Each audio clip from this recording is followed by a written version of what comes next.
Saudara sekalian yang terkasih, kalau kita mencermati perjalanan minggu-minggu dalam masa Prapaskah, terlebih dari doa-doa prefasinya, kita akan mendapatkan sebuah alur. Prefasi Prapaskah yang pertama diberi tema Prapaskah masa tobat.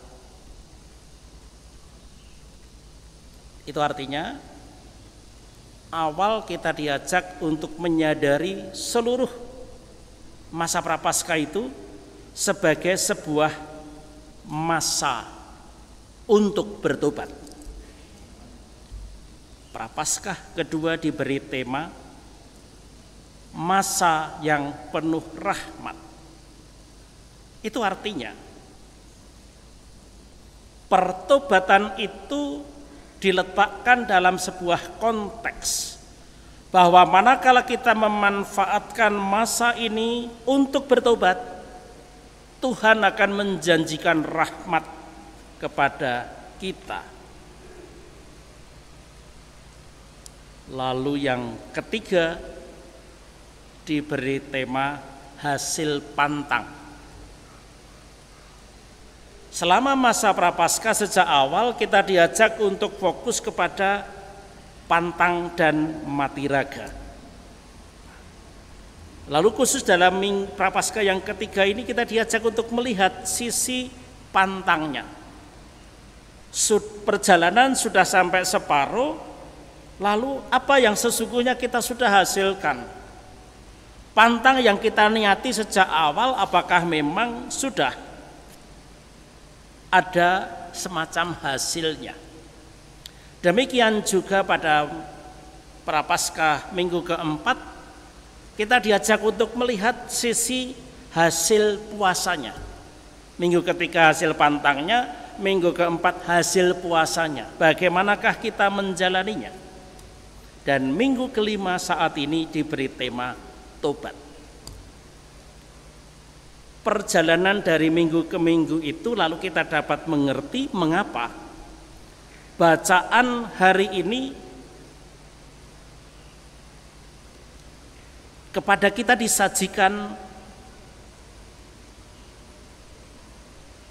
peristiwa wanita yang dihadapkan kepada Yesus, wanita yang menurut mereka kedapatan berbuat zina.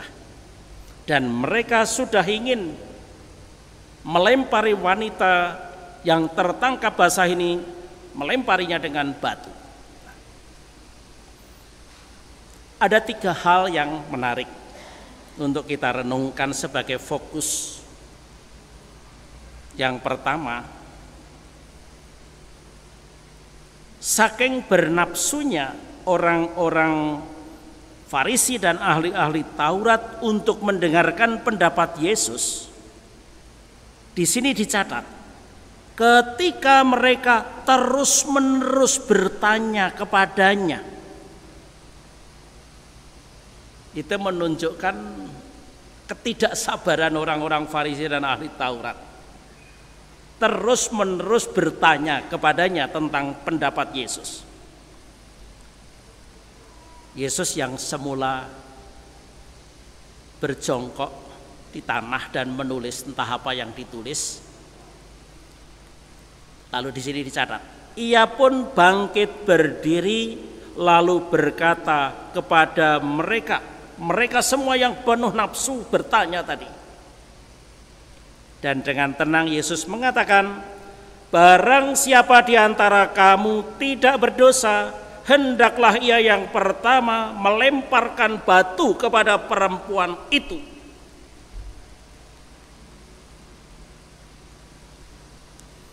Jelas dan tegas. Dan kemudian kita ingat catatan berikutnya. Setelah mereka mendengar perkataan itu, pergilah mereka seorang demi seorang, mulai dari yang tertua. Dengan pernyataan tegas ini, Yesus ingin mengajak semua orang, ahli Taurat, orang Farisi, dan juga kita semua untuk sadar diri. Pertama-tama, hendaklah kita menyadari diri dan mengingat apa yang disampaikan oleh Yesus sebelumnya, yaitu sabda yang dicatat dalam Injil Matius bab 9 ayat 13 ataupun Lukas 5 bab 23, dan juga kemudian direnungkan oleh Paulus di dalam surat kepada Timotius bab 1 ayat 15, kurang lebihnya bicara demikian. Aku datang untuk mencari domba yang hilang dan memanggil mereka semua yang berdosa supaya bertobat.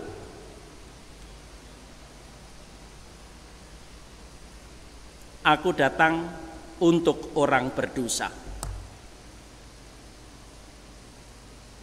Tabib diperlukan oleh orang yang sakit.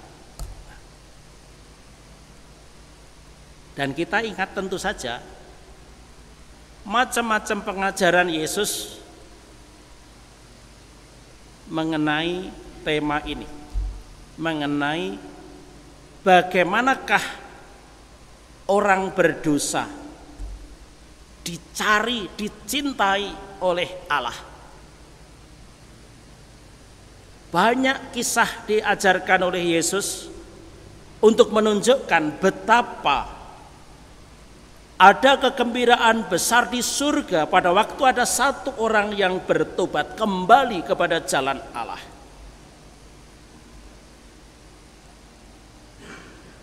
Jadi di sini kita juga sama. Apa hakmu? Apa kuasamu? Kok kamu mau menghakimi saudara-saudaramu sendiri?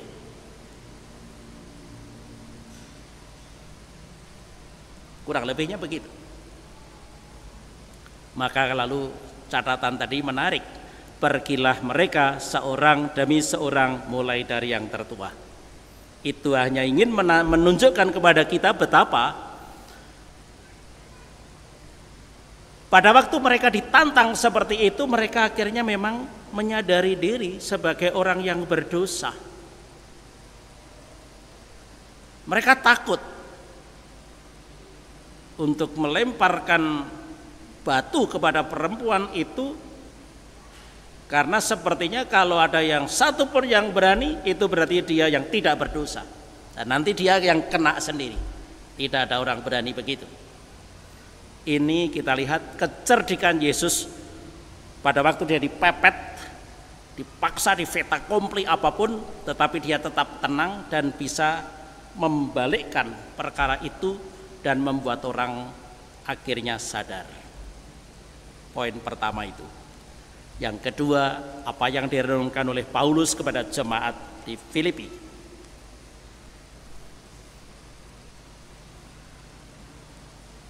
Yang ku kehendaki ialah mengenal Dia dan kuasa kebangkitannya.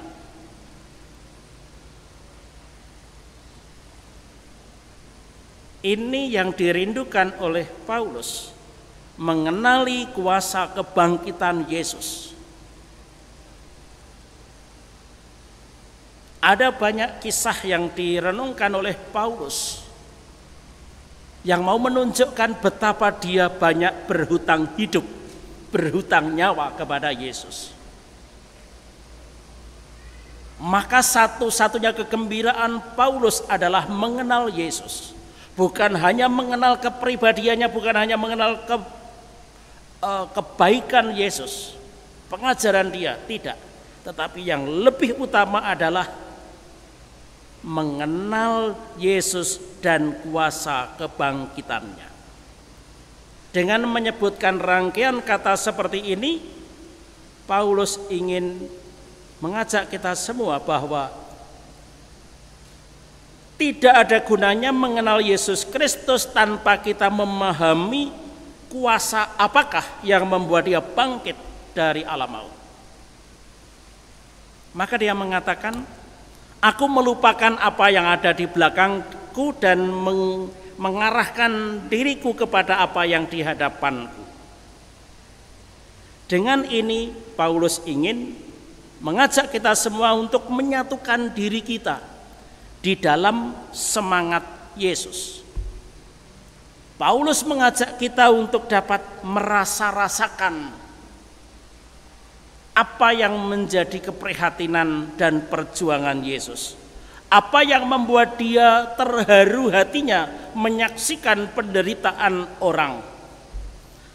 Dia mengajak kita untuk mulai mengerti mengapa Yesus berani bersikap tegas untuk sesuatu hal yang tidak masuk akal.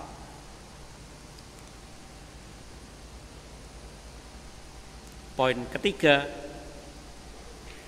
Yesus mengajak kita semua untuk berlaku adil kepada sesama.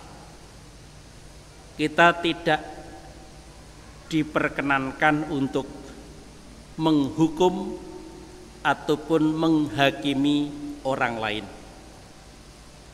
seperti yang dilakukan oleh orang Farisi dan ahli Taurat tadi.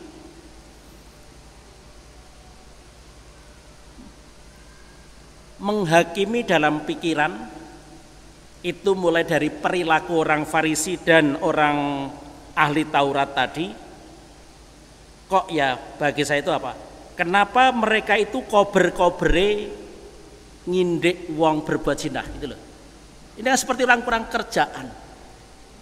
Itu kan ngurusi orang lain, ngurusi apa yang sebenarnya juga tidak perlu.